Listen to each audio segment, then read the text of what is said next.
Baik, hari ni kita buat kerja-kerja relocate papa meter. Kedudukan yang asal ni, casing apa tak bang ni? Kedudukan papa meter asal kat sini. Sini kita ubah pergi ke depan sebab owner dah buat owning kat sini. Lepas tu dia ada nak tambah gerai kat depan tu. Jadi bila nak tambah gerai, kawasan tu diganggu lah.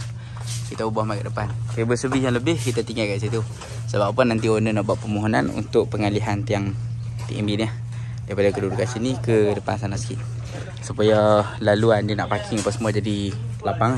So tu jangan ingat tiang ni tak boleh ubah. Ada ketika lah tiang ni tak boleh ubah. Salah satu dia tu kalau dia ada umbang. Kebiasaan kalau ada umbang memang tak boleh ubah. Sebab apa, umbang tu membantu untuk pegang kabel-kabel yang lain berserta dengan tiang tu. Tapi kalau tak ada umbang, insya-Allah boleh ubah lagi lah.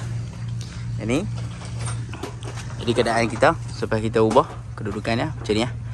Make sure kemas. Itu yang paling penting. Kekemasan tu kena ada balik. Yang ni untuk kabel daripada DB, yang ni ABC kabel. Dapat lah.